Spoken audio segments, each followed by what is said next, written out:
ចាសម្រាប់ថ្ងៃនេះបានបញ្ចប់ការងារមួយកន្លែងដោយរួចរាល់នៅបរិយាពេញហួតបឹងស្នោដែលយើងធ្វើការដំឡើងនៅឈុត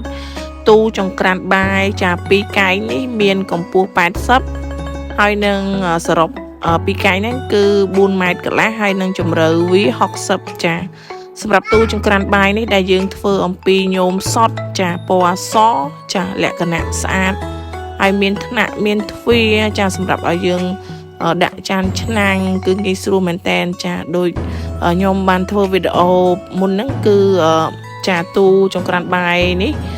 ពេលដែលយើងមិនទាន់ដំឡើងគឺមានលក្ខណៈចាមិនស្អាតចាមិនមើលទៅគឺមិនមានសោភ័ណភាពល្អបងប្អូនចាហើយក្រោយពេលដែលយើងបំពាក់នៅប្រភេទញោមចាសុតហើយយើងដាក់ដំឡើងជាកាក់ជាទ្វារចាមានលក្ខណៈមានរបៀបរៀបរយចាងាយស្រួលសម្រាប់ឲ្យចាអតិថិជនគាត់ធ្វើការរៀបចំដាក់ចានឆ្នាំងកែវស្លាបព្រាចាចូលនៅក្នុងទូរបស់គាត់ហើយធ្វើការបិទចិត្តចាមានលក្ខណៈល្អ